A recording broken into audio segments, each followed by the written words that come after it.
It's Michelle with Live Life Whimsically. Let me do a little housekeeping first. I don't know why it's blue. Oh, there. Um, on my channel, I talk about a lot of things, other content creators, witchcraft, tarot, real estate, current events, politics, whatever hits my brain.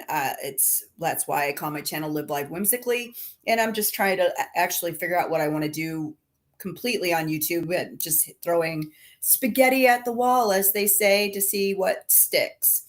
Um, Also, I wanted to let everybody know we were supposed to go live last night. But Laura and I, my partner, have been trying to go live on Wednesday nights to have little discussions, but she actually works a day job where I'm a real estate agent and I don't have to be up and doing things like that.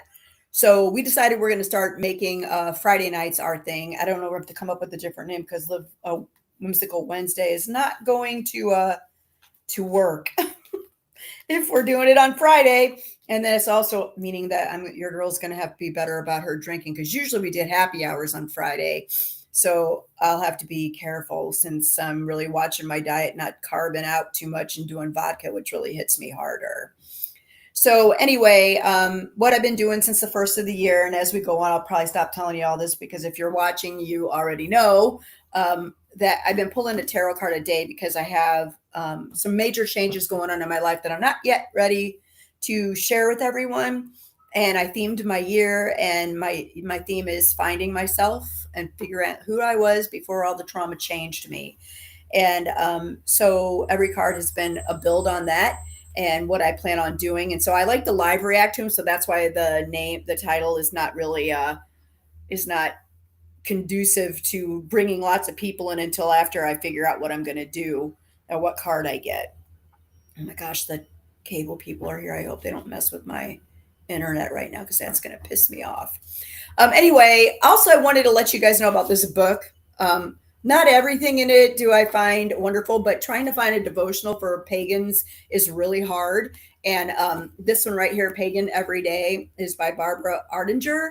There's a lot of really good stuff in here. What I like about it is she pulls things from all sorts of sources, not just witchcraft or old god related lore or anything like that. It's all different kinds of things. There's even stuff from Dirty Dancing in here, which really kind of helps you to understand that you can pull little nuggets of wisdom for your spirituality from every place you go, as long as you are actually open-minded and looking for that stuff. And also, I've been trying to meditate for 5 minutes every single day. It's really hard when you have ADHD to sit and be quiet for 5 minutes, especially with your eyes closed or whatever. But I did see something the other day. So if you suffer with ADHD, this is a nice little tip for you.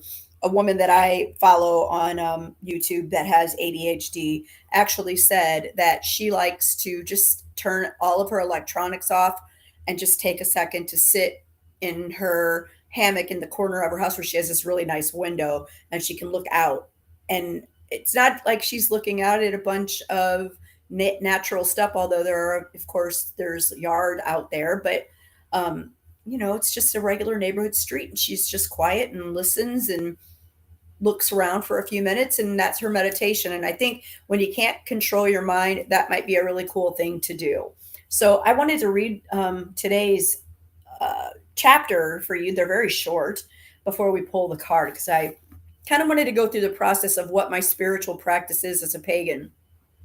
22 years ago, when I started walking on this journey, I had precious little to teach me. I was learning on my own, and it's much easier now because the internet is so much more bountiful with things for you to find on paganism and alternative spiritualities. But when I first started, there was really nothing, and groups were very closed and secretive and didn't want to really tell you or help you with your practice. And so I stumbled a lot trying to figure out how to do that. I still stumble with a daily practice. So sharing this with you, and hopefully you guys having your own and throwing them into the comments, would be great, so that I would understand what you do too. It would really, I think, encourage the rest of us and all of us to actually have a more in-depth relationship with our gods, because isn't that what it's all about?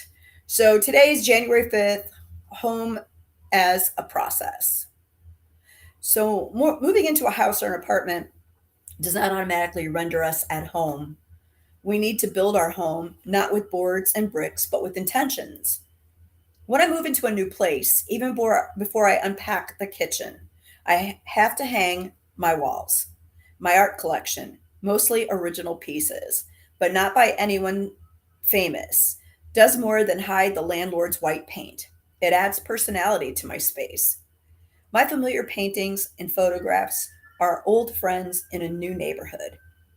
The thing, the next thing I do, I'm still not cooking, is to mount my floor to ceiling bookshelves and unpack my books. Sometimes I alphabetize them. Then I change my mind and experiment with topical shelving. Next, still not cooking, I get out my collections of witches and goddesses. I'll place the girls, stare at them, and then move them 1 inch or across the room. But I swear that as soon as I've got them properly arranged, they move.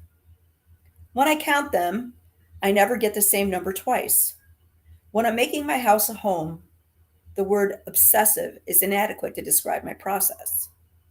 Just as we grow in our relationships, so do we grow our houses into a home. We're inhabiting our home, creating sanctuary, establishing headquarters, setting up a covenstead, and home is never finished. By bringing in new goodies or recycling old stuff, we create good vibes. Reader, what were your priorities when you moved into your home? There's often one thing that, when you take it out of the box or bring it home from the store, shows that you're home. What is that thing for you? So there's several things I would like to touch on in this. I'm really glad I decided to do this today.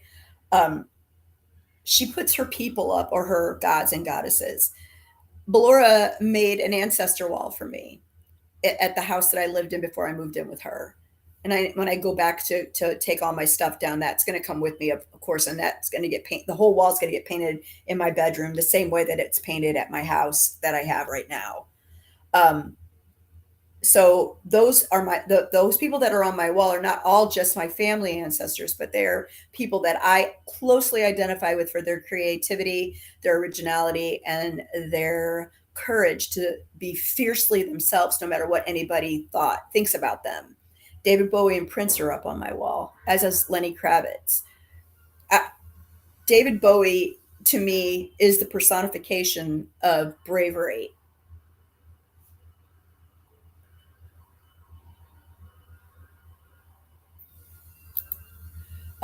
David Bowie, I'm sorry, I got a weird message. I didn't even know I was recording. Anyway, David Bowie's a personification of courage to me, because in the 60s, when he started his career, he was androgynous and wore dresses and makeup, and he didn't care that people didn't hire him for gigs or wouldn't hire him, and he was fiercely himself, and I really appreciate that.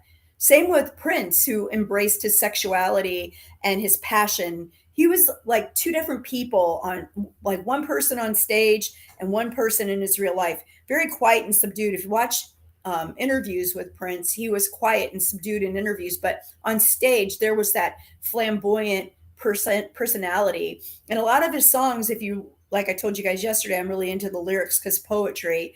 When you look at a lot of his songs, they're not. They seem like they're sexual, but they're not. They're usually affirmations that he turned into songs. Cream is not a dirty song. Cream is about him becoming the best musician in the world, at least for his own goals. So that's who's on my ancestor wall, and I like to set that up now. We talked about that when I left to come down to be with my SO.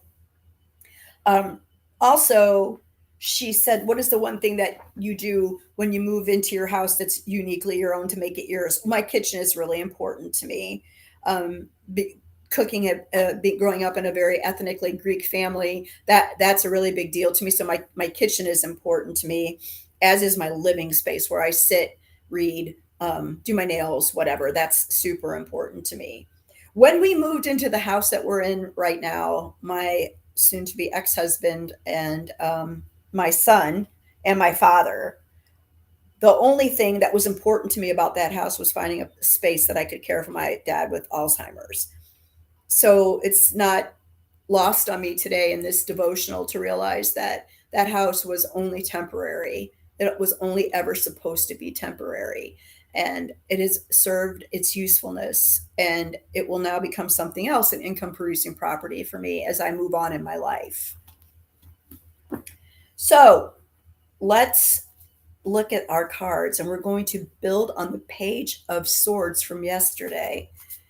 And I'd like to just think what comes next, what's the next part of this little equation that you're trying to tell me, to my gods and my guides, my ancestors and the teachers and the universe that created me. Nothing hokey pokey spiritual, just a little something something. And today I get the Six of Pentacles. I'm using the Light Seers Tarot. It's really amazing. I had gone through a shadow work journey a couple of years ago, and the Lord was like, "Oh, dude, that was really heavy. I got to get you the set." And so she gifted me with this set. I truly, truly love it. So let's take a look at it first. So this is a really great card. Two hands, one hand dropping the pentacles into the other, and then looking at the there's a road and barren trees, and my eyes were actually drawn to the barren trees first. Remember what I told you yesterday? Look at the thing that draws your eye, and that's really where your message is and what you might want to grow on. At least it looks like trees to me. It might not be, but it looks like barren trees to me. I love this deck. Pentacles are about home and money and jobs and security, and they represent the element of earth. So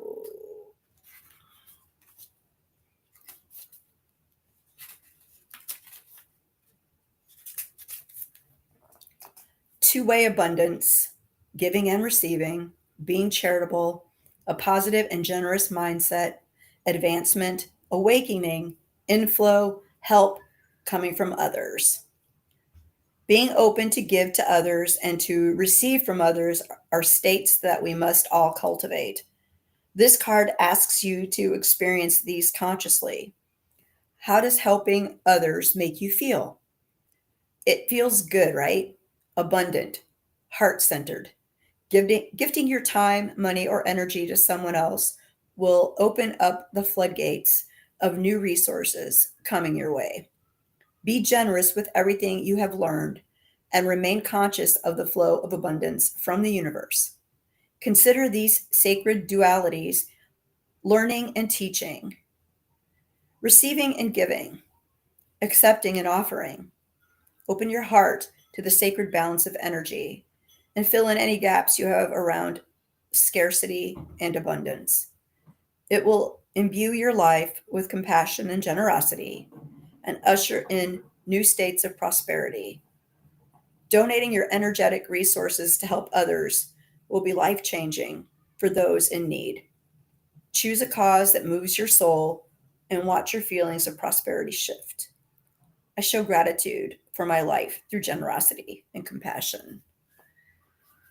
So, abundance isn't always about you making your own thing for yourself. It's about a reciprocal in some cases. And the thing that I've been struggling with the most in this super big life change that I'm going through is, what do I bring to the table? And I think that that's part of a problem in our culture as a whole, that we don't put a lot of stock or look at the benefits so much of what a person who stays at home and takes care of the house while somebody else is out actually making the money does.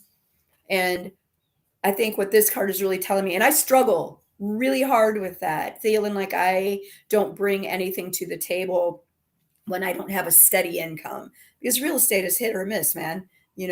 Unless you're paying for leads, which I'm not going to do, you're just kind of waiting around for the next person to come along. It's not like working in a car dealership and, who would want to go have to sit in a sales job where you had to show up every day? I don't want to do that. So I take care of the house wherever I am, here or at my place in Pasco County. So I need to look at that more as as to what value that really brings, because there's a lot of value there in making a home for the people that I love that are helping to sustain that home.